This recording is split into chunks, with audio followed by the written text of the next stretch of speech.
Coronavirus is, of course, a global problem and one that poses a long-running threat for much of the world.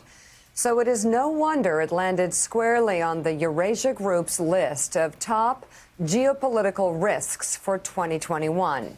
Joining us now, President and founder of Eurasia Group and foreign affairs columnist and editor-at-large for Time, Ian Bremmer. Ian, I believe the coronavirus is number 2 on the list, but we'll start there. The United States response so far, many argue, has been botched on many levels. That impacts the world and the United States' stability in many ways. Can you explain? Sure. I mean, maybe the big surprise is that it's not number 1, and certainly it would have been risk number 1 if we hadn't had such incredible success epidemiologically with vaccines. I mean, the world is in much better shape objectively than any of the doctors had dared hope 2 months ago, 4 months ago, 6 months ago. But we still have to have the infrastructure to actually roll this out. And it's going to take time. There's no question. There's going to be massive frustration.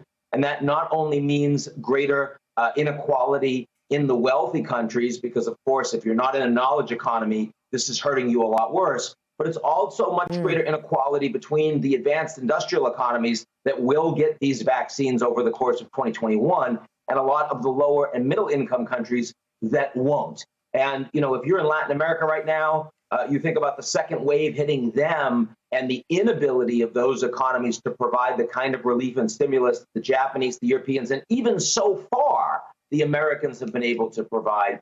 You know, it's going to be a much more challenging issue for those that are the most downtrodden in 2021. I want to get Casey Hunt and Gene Robinson to jump in on this list. We'll start with Casey.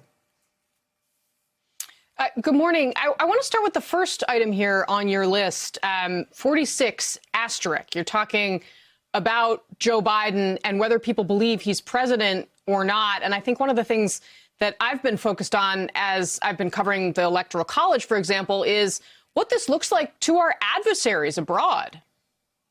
You know, what's so important about this, I know that we get so crazy about it every day in the United States and the Twitter sphere, but outside the U.S., there were a lot of people that really had hoped that things get back to normal if Trump isn't the next president. And they're now realizing that's not true. They're realizing that U.S. political institutions have eroded. The legitimacy has eroded, that this is not just about Biden, but ongoing. There's no easy way to fix the idea that half of the country thinks that elections, whoever, won, isn't really legitimate. And that means that our adversaries think that our political models aren't as valuable as they might have been. They have more capacity, more room for operation. And think about China.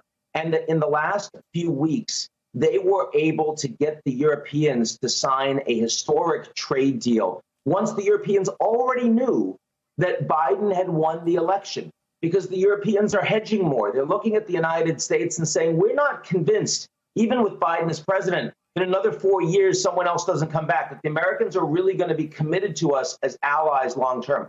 When the world's largest economy is also the most unequal and the politically most divided of all of the wealthy democracies in the world, that creates a real problem in the way the world is run. Thanks for checking out MSNBC on YouTube, and make sure you subscribe to stay up to date on the day's biggest stories. And you can click on any of the videos around us to watch more from Morning Joe and MSNBC. Thanks so much for watching.